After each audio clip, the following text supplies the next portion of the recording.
बाजिन तोहाँ से गोहरिया हो कहवा बुलाइल बाड़ू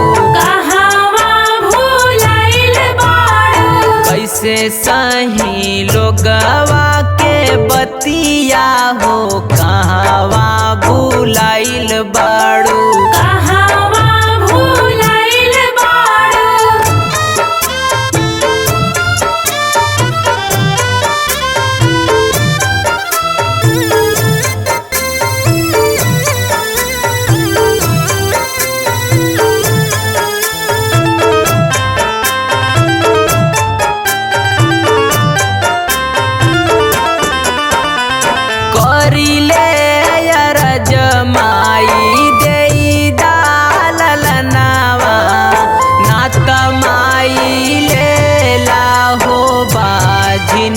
के जनावा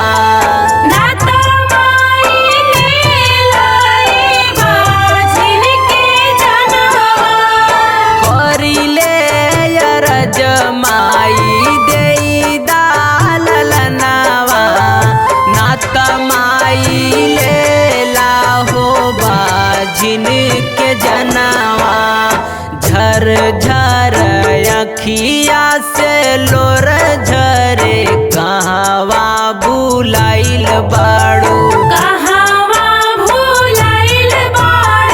हरिले तू दुखवा विपतिया हो कहवा बुलाइल बाड़ू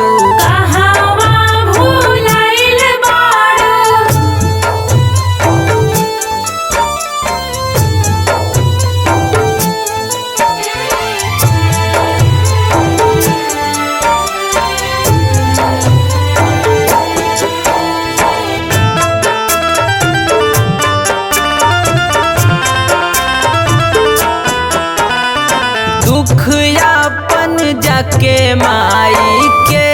से सुनाई बाझिन बाझिन कही सब हमके बोलाई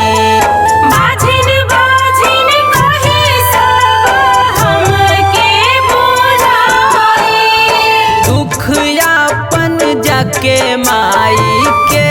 से सुनाई बाझिन बाझिन कही सब हमके बोलाई रोवे संग शीतल सजनवा हो कहवा बुलाइल बाड़ू छोड़ी ना कबो हमर सथवा हो कहवा बुलाइल बाड़ू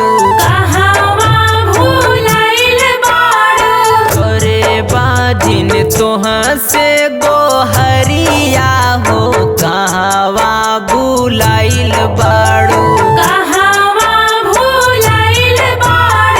कैसे सही